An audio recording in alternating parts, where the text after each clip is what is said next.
Шийдлийн засгийн газар үзүүлж байна.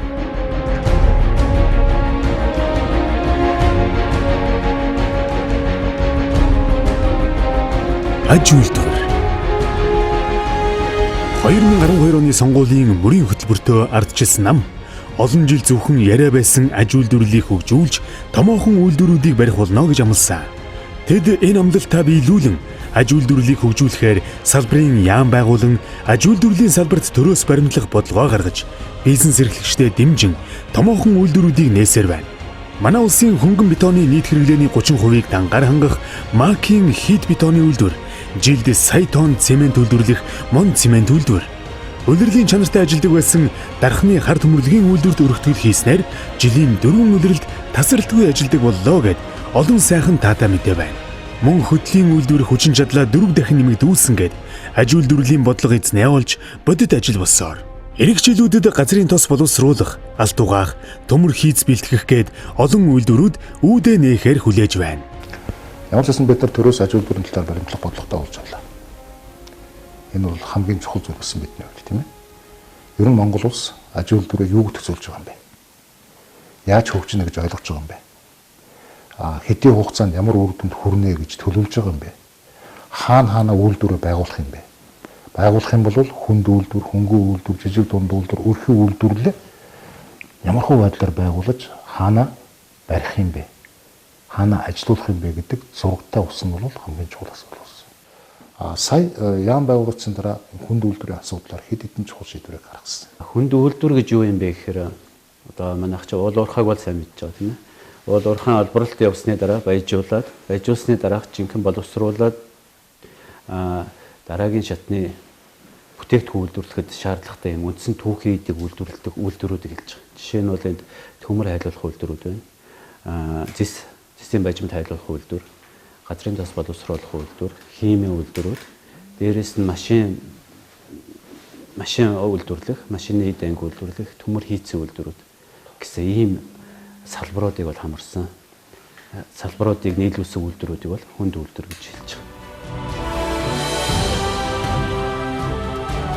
Тэртээ 1960-ад оны үед Солонгосын ерөнхийлөгч Пак Жон Хи улсынхаа мөнгийг аж үйлдвэрлэлд зарцуулсан нь өдгөөгийн өндөр хөгжилтэй Солонгос улсыг бүтээсэн гэж түүхэнд тэмдэглэсэн байдаг. Аж үйлдвэрлэлд хөрөнгө оруулж төрийн бодлого чиглэснээр бүгд найрамдах Солонгос улс өнөөдрийн байдлаар хөлөг онгоц үйлдвэрлэлээр 1-р, ган хайлуултаар 3-р, автомашин үйлдвэрлэлээр 5-р орж байгаа бол Азийн орнууд дотроо хөгжлөөрөө 4-т ирэмлэгдэж байгаа бол дэлхийд хөгжлөөрөө 15-р жигсэж байна. Энэ нь аж үйлдвэрлэл ямар чухал болохыг илтгэж байгаа тоо баримтаа. 1960 онд бүгд найрамдах Солонгос улс аж үйлдвэртсэн орн болохын төлөө маш том шийдвэр ялгамууд хийсэн л. Тэгэхээр тухайн үед бол бүх мөнгөө аж үйлдвэрлэлөө хийсэн. Тэгээд тэр үед танаа улсад бас ямар хүндрэл гарч ирсэн бэ? Бас энэ эргээд ямар боломжуудыг өгсөн гэж та боддог вэ? 1960년도에 1960-ад онд Солонгос улсын иргэн бүр маш хүнд нөхцөлд амьдарч байсан. Байгалийн баялаггүй манай улсын иргэд яаж амьдрах уу гэсэн ганц л асуулттай байсан. Ингээд бид эдийн засгаа тэлэх 5 жилийн хөтөлбөр баталж түүнийг хэрэгжүүлсэн. Хөтөлбөрч амжилттай хэрэгжсэн.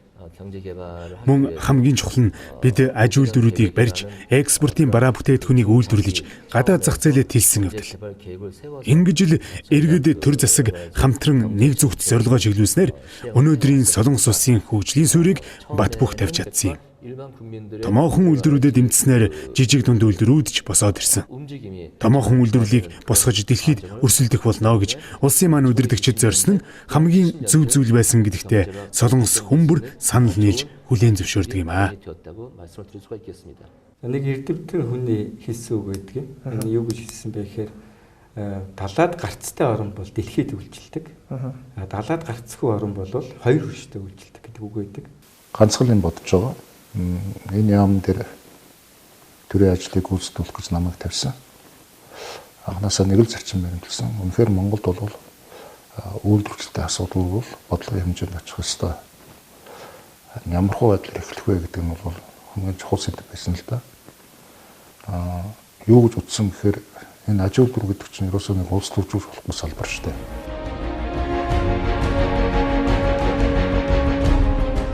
Ирээдүйн хөгжлийг алс хол гэж суулгүй өнөөдөрт авч ирэхийн тулд аж үйлдвэрлэлийг хөгжүүлэх нь чухал байдаг тухай олон ном сонинд бичсэн байдаг. Дэлхийн нийтээр хөгжсөн түүх үйлдвэрлэлтэй салшгүй холбоотой гэсээр байхад бид өөр замаар замнахын зохисгүй мэд. Тиймээс л засгийн газар аж үйлдвэрлэлд анхаарлаа хандуулж хүний орны хөгжил дэвшилд таархан суух бус харин өөрсдөө эхлүүлэх нь зөв гэж үзсэн юм аа. За юуны өмнө нэгдүгээрт засгийн газар материал баялаг бүтээгчтэйгээ хамтарч ажиллах юм бол бид нар бас ямар том үр дүн төрж болох юм бэ гэдгийг бол өнөөдрийн үйлдвэрийн нээлт, өнөөдрийн том бүтээн байгуулалт нэгдүгээрт бол харуулж байгаа хаа гэж ингэж бодчих. Дэлхийн чанартай Монгол цемент өнөөдөр бий болж байна. Энэ бол бидний бас хамгийн багахан тэмдэглэх үйл явдлаа гэж ингэж хэлхийг хүсэж. Өнөөдөр эх орныхоо энэ бүтээн байгуулалтыг хангах, энэ импортыг орлох цементтэй Монгол нутагтай, энэ дэлхийн чанартай Монгол цементийг үйлдвэрлэж чадсанаар бид бүхэн зөвхөн барилгын салбарт биш, бас бусад салбарт техник технологи өөрчлөх боломж гарнаа. Энэ үйлдвэр байгуулагдсанаар орон нутаг маань, тэр дундаад орон говь аймаг маань маш их зүйлийг бол олж авч байгаа. Олон зүүн ажлын байр шинээр бий болж аймаг орон нутгийн хөгжилд шин боломжуудыг гарч ирж байгаа. Тийм учраас манай орон говьчууд бас энэ том үйлдвэрийн бүтээн байгуулалтаас бас эрэг зүйлүүдийг, тэр үр дүнгуудыг хүртэж байгаа хаа гэж ингэж бодчих. Шийдлийн засгийн газар хөрөнгө оруулалтыг тогтворжуулах хөтөлбөрт 4 компанийг хамруулж импортыг орлох бүтээгдэхүүн гаргахаар үндэсний компаниудаа дэмжин хямд хүүтэй санхүүжилтээр хангаж үн тогтворжуулах хөтөлбөрийг Төв банкнаас авч засгийн газар шилжүүлээд байна. Энэ бүхний эцсийн зорилго та бид эх орондоо илүү сайхан амьдрах боломжийг л бий болгох засгийн газрын зорилго бий.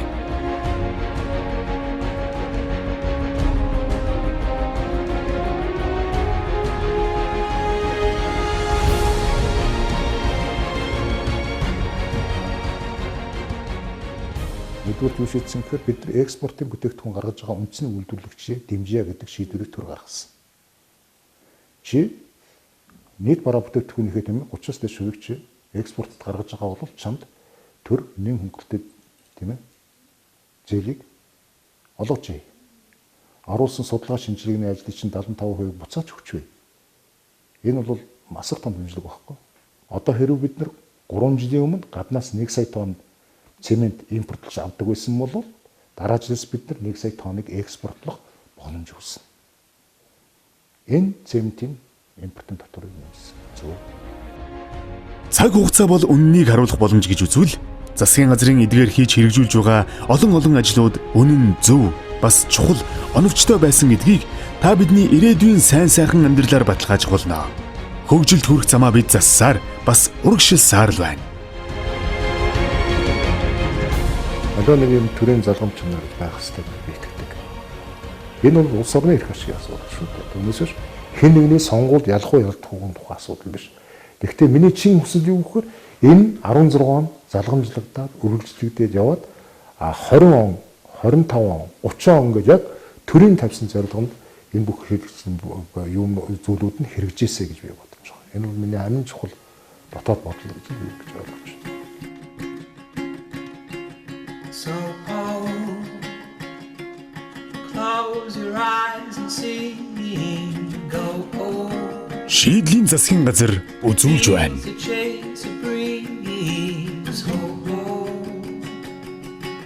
Your eyes up to the trees. Have you ever seen the sun jumping into a stream? It's really something to see. Ер нь аялал жуулчлалын бизнес гэж аялал жуулчлал гэж яг юу тодорхойлт вэ? Манай бас аялал жуулчлалын чиглэлээр манай улсад ер нь ямар боломж байгаа гэж та харж байна. За аялал жуулчлал бол хүн сэтгэл ханамж худалддаг бизнесийн нэг төрөл гэж ойлгодог. өнөөдөр дэлхийн нийтийн гол бас тэргүүлэх чиглэл болсон байна. Улс орон болгон энэ одоо салбарт өөрийнхөө бодлогын анхаарлын цэгийг одоо чиглүүлж байна л да. Бидний сайн мэдих Азийн бар Сингапур байгалийн баялаггүй хэтэрхий жижиг арал ус. Энэ орн бүх нийтээр инээмсэглэх урааг дэвшүүлснээр аялал жуулчлалыг дээд түвшинд хөгжүүлж дэлхийн олон сая хүний мөнгийг өөрийн улсад авч чадж байгаа. Ядуурл 30 гаруй хувьтай манай улсын иргэдэж энэ улсын үйлчлэгээний сайхан татагдан олон 10 мянгаараа зорж байгаад та бид бэлхнэ мэднэ. Гэтэл үзэх харах юм ихтэй өв соёл арвин өргөн уудам газар нутагтай манай улс яагаад аялал жуулчлалаас мөнгө ис олж байгаа вэ?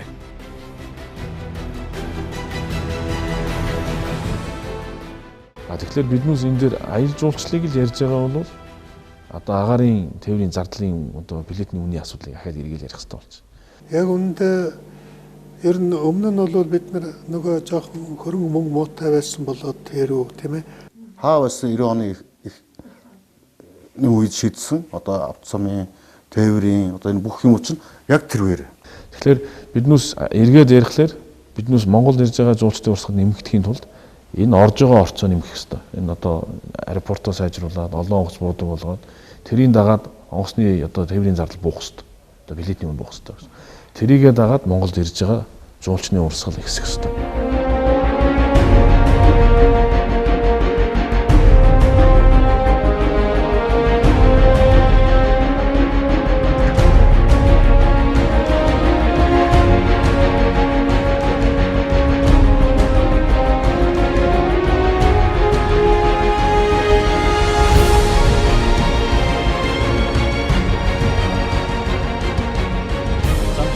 Сайдаар бас сайхан дамжигдсан зориг сайдтай ингээд танилцаад явж байгаа. За манай бас гадаад харилцааны төрийн нарийн бичгийн дарга АСЕАН-ийн уулзалтыг зохион байгуулах хорооны нарийн бичгийн дарга Хавыг сая за төрийн нарийн бичгийн дарга Батэрдэн ингээд төслийн удирдлагатай уулзж байна. Тэгээд би бол өөрөө хувьдаа бол бас нэг жид илүү өмнө хурж ирж яг энэ зурвсын бүтээн байгуулалтыг хийж яхад өчнөө олон метр давхарлаад энэ том цэцгэлтүүдийг хийгээд явж байхад бол анх иржсэн. Тэгээд өнөөдөр бол ажлууд бол бас нэлээд урагшилсан байна.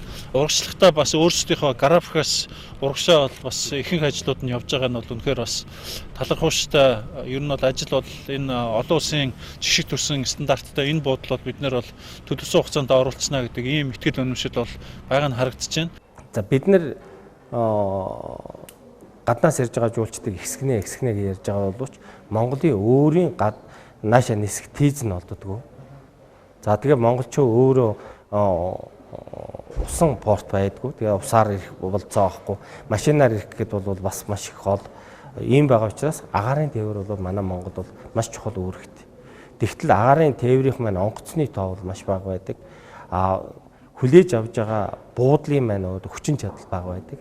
Тэгэхээр эх жил бол одоо хүчгийн хөндийн тэр онгоцны буудлаар орсноор тэрийн чинь дагаад жуулчдын тоод өснө. Тэр чинь авчирдаг түргэн шурхаа үйлчилдэг энэ салбарыг бид нар бий болгох хэрэгтэй байхгүй. Бид нар тэр эрхийг хүсэж байгаа тэр хүмүүсийн дөнгөж 10% л авчирч чадж байгаа шүү дээ. Ягаад 10% нь авчирч чадж байгаа вэ гэхээр нөгөө бидний зочд буудал, бидний автозам, бидний унаа тээвэр, бидний онгоц энэ бүх юм чинь болохгүй байгаа байхгүй. Манай улс аялал жуулчлалын таатай боломжийг олгохоор бүх аймагуудаа хатуу хүчилтэй замаар холбож, олон улсын нисэх буудал барьж, дотоодын зочид буудлуудаа дэмжин, дэлхийн нэр хүнд бүхий сүлжээ буудлууд үүдээ нээх боломжийг олгож, нийслэлийн удирдлагуудтай засгийн газар хамтран найрсаг Улаанбаатар хөтөлбөрийг хэрэгжүүлж, Даншиг наадамхийн төв талбайд 7 хоног томоохон урлаг соёлын арга хэмжээ зохион байгуулж, гадныхныг манай улсад тавтай морил хэмээн үүдээ нээж үрлээ. Эх онд дэлхийн 50 орны өндөр дээд эрхмүүд манай улсыг зорж бид дэлхийд өөрсдийгөө нээн харуулах нэм таатай боломж олгогдсон. Тиймээс уг ажилд засгийн газар анхаарлаа хандуулан өрсөн зочтой хүндэтгэн хүлээн авахар бэлтгэл ажиллаа хийж хэрэгжүүлсээр байна. Энэ бүх ажлын үр дүнд эх 2020 он гэхэд жилдээ 1 сая жуулчин хүлээн авах засгийн газрын зорилт биелэлээ олох нь лавтай. Манай Монгол улс ч өөрөө тархаа утгархаа гол аймаг. Тэгэхэд өнөөдөр манай Монгол улсын иргэд маань альч дуртай аймаг руугаа өнөөдөр хувийн машинаараа альч сум руу альч одоо сум суурин газар аяллаа бүслүү өнөөдөр чөлөөтэй зорчдог болсон. Манай хөвсгөлч нь өнгөрсөн зуун чинь баяраар бүр битүүч ихсэн гэсэн. Жуулчин тэгээд монгол жуулчин манайхнаар дарагдлаа шүү дээ. Одоо аялал жуулчлал дагаад бас тайжгүй шүү дээ. Бас монгол жуулчд нилээ явж байгаа. Засмал цам тавигдсан тааш.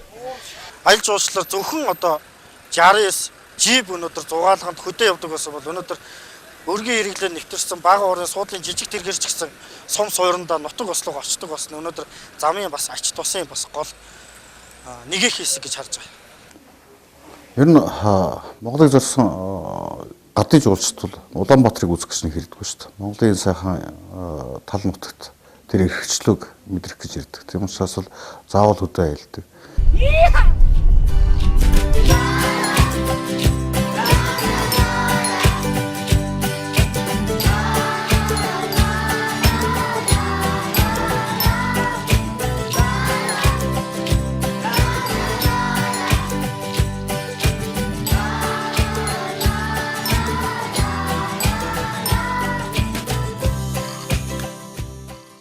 Манай улс эх онд дэлхийн 50 орны төрийн тэргүүн мөн тэднийг дагалдан ирэх нийт 5,000 зочдыг хүлээн авна. ASEAN-ийн хурлыг өөрийн оронд зохион байгуулах нь бидэнд ямар ашигтай вэ? Олон нийтийн дунд олон талын байр суурь бий. Шүүмжлэх талууд олон. Гэхдээ жижиг чулуугаар том чулуу хөдөлгөх ухаанч манай ард түмэнд бий. Зочид буудлуудад санхүүжилт хийх, томоохон зочид буудлуудын сүлжээ орж ирэх, эко хаус хороолол барих гээд. Энэ бүхэн цаанаа нэг л зорилготой. Монголчууд бид дэлхийн хөгжилд хүрэх ёстой юу? Эсвэл үгүй юу гэх асуултанд эхлээд хариулт олох. Мэдээж хүрэх ёстой. Үүний тулд биднийг дэлхийн нийт мэддэг болох нь чухал. Мэддэг болох нэг боломж бол ASEAN. Одоо ер нь олимпийн эрх авсан юм шиг л хөлбөмбөгийн одоо тэр тоглолтын эрх авсан юм шиг одоо манай хүмүүс бол утастаж ярьж ингэж ярьж байгаа. Энэ бол зүгээр нэг өдөр бүтчихэж байгаа зүйл биш. Ер нь олон жил бид нар хүсч мөрөөдөж ярьж явж л одоо ийм хэмжээний хурал, ийм хэмжээний том үйл явдлыг Монголд авж байгаа. Тэгээд энэ дараа нэг тийм хэмжүүр тогтоож байгаа. Ер нь ийм хэмжээний хурлыг Аз, Европын хэмжээний удирдагчдын ийм том уулзалтыг Монгол улс авч чадж байна. Тэгэхээр энэс цаашаа спортын том арга хэмжээ ч юм уу тийм ээ. Улс төрийн эдийн засгийн одоо олон нийтийн маш том арга хэмжээнүүдийг Монгол улс авах ийм боломж бас бүрдэж байгаа. Thank you very much. See you in Mongolia.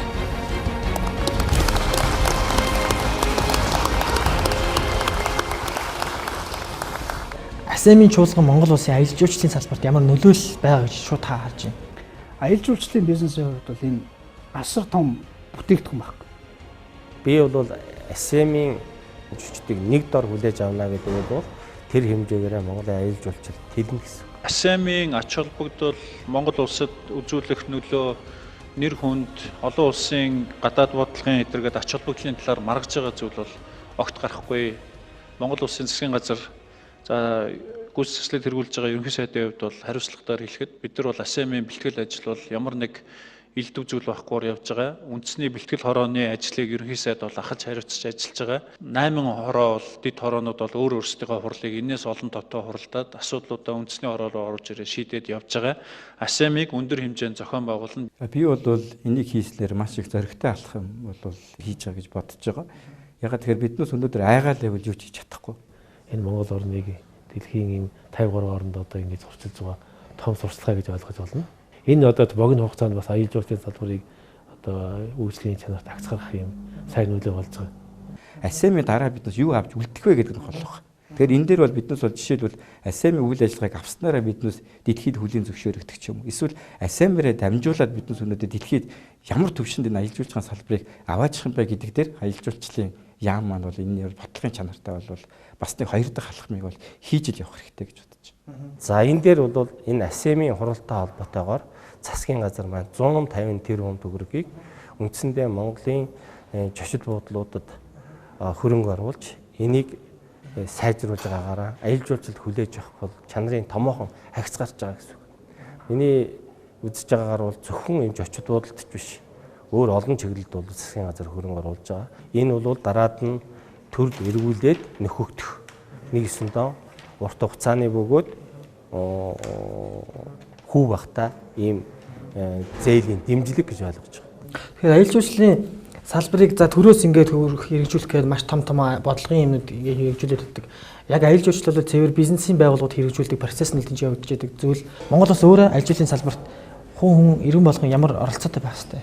Ерөөсөл ингээл нэг цогц үндэсний хэмжээний хөдөлгөөн болгон өрнүүлж иж бид бас энэ аялал жуулчлалын салбарын үр ашиг бүрэн дүүрэн хүртэх ёстой юм болов уу гэж бодож. Тэгэхээр биднээс энд байгаа амьгүй байгаа зүйлийг л өнөөдөр биднээс амьд болгож яаж олон жуулчид авчрах вэ гэдэг дээр л хамгийн гол нь аялал жуулчлалын салбарыг ажиллах хэрэгтэй гэж бодож байна. Өнөөдөр чанарын өөр шатанд гарах ёстой шүү гэдгийг Монголын аялал жуулчлал хэлж байна.